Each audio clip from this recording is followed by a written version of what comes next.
Hello everybody and welcome to Your World on a Canvas. And today we're going to talk about the NBA restarts. As you can clearly see, Black Lives Matters, all the cliches are out there.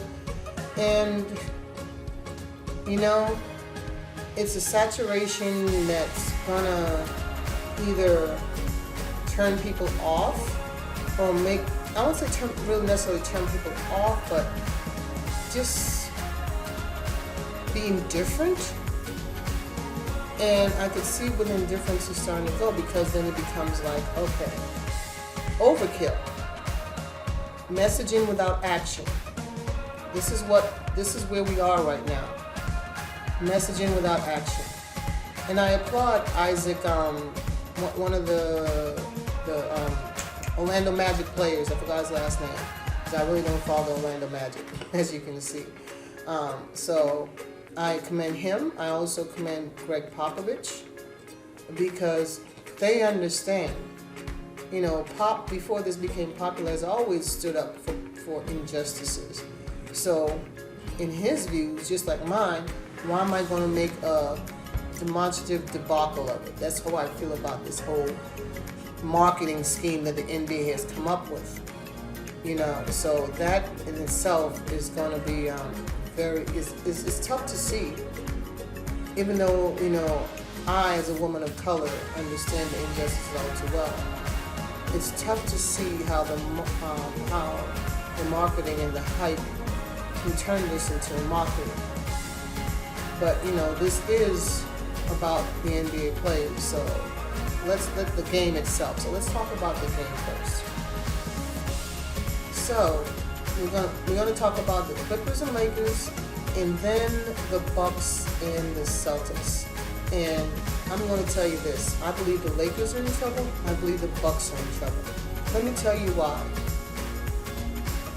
The Clippers weren't at full strength. They were missing Montrezl Harrell and Lou Williams. Those are two double-figure players. And the Lakers needed a last-second tip by LeBron James of his final shot in order for them to win.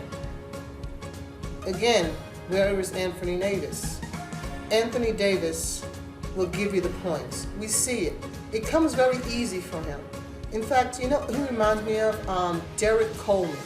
Derek Coleman never lasted very long in the NBA. His smooth lefty, 6'10", shoot outside, break you off the dribble,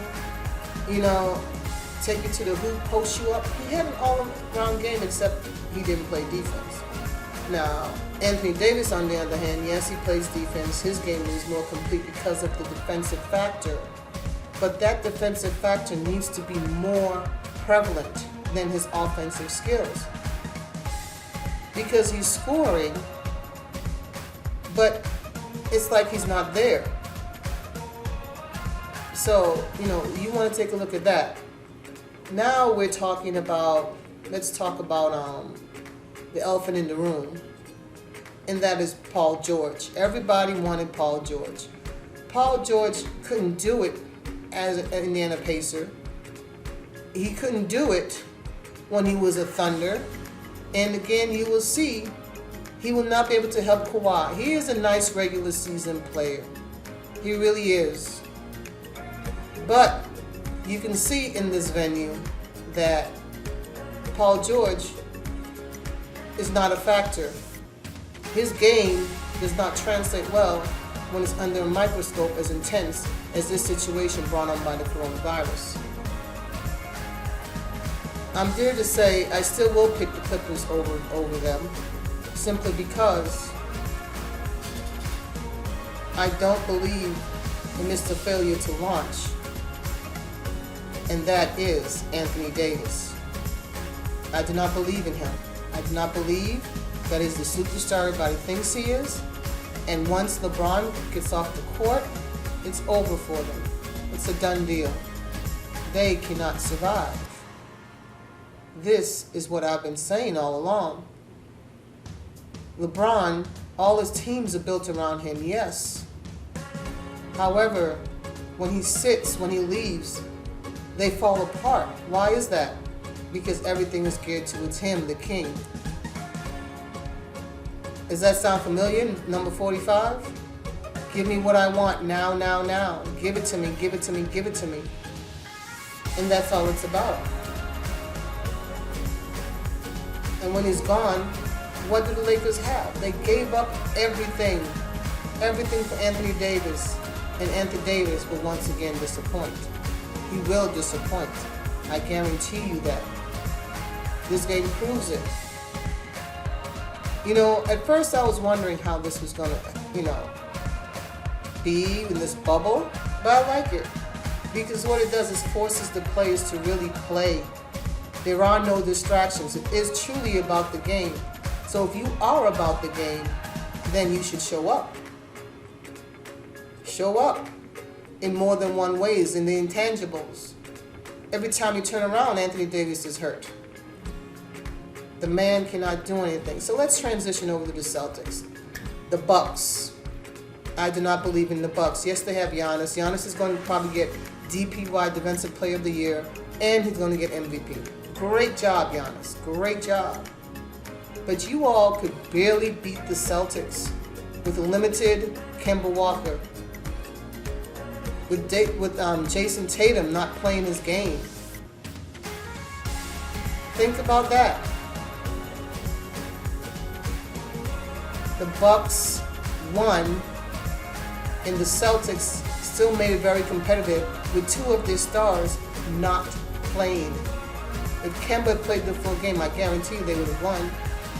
If Jason Tatum wakes up early enough, we would have won. But Jason is a slow starter, so I'm hoping he'll round out into shape by the playoffs. But let me tell you this about Jason Tatum. Yes, Jason Tatum will be a true legitimate superstar. But you need Brown to be aggressive in the first part of the game until Jason gets it together. We need Kemba. Don't be fooled. Yes, Jason Tatum will be a superstar. Yes, he will be. But he is too young to carry the team right now. You can't ask Jason to carry the team. He's only a third-year player. Last year should have been the stage he's in at today. That should have been the stage that he should have been at last year. But it's all due to the inability of Kyrie Irving to open up the game for others besides himself. But now Kyrie's gone. We have Kemba. Kemba is the key. Kemba just needs to play his game, and everything else will fall in place. These boys, yes, they understand that they got game, but they also understand now, Kyrie taught them a lesson they need to follow. But Kyrie just went around the wrong way. Kemba is more suited to do it because he will support them in their growth as well as get his. Imagine if Kyrie Irving had that mindset. Him and LeBron would still be together, but that's another story. As we can see, it's all about Giannis. Giannis will get you. He will get his. This is the play that I am talking about. This proved to me how the NBA is all about money. I mean, I already knew it was about money, but Giannis should have fouled out. That was the call that he should have fouled out on when he fell on Marcus Smart. And they're like, oh shoot, he got to say foul. Let's say it's an inadvertent whistle instead or something. That was crazy. They gave him. I mean, what can the NBA say?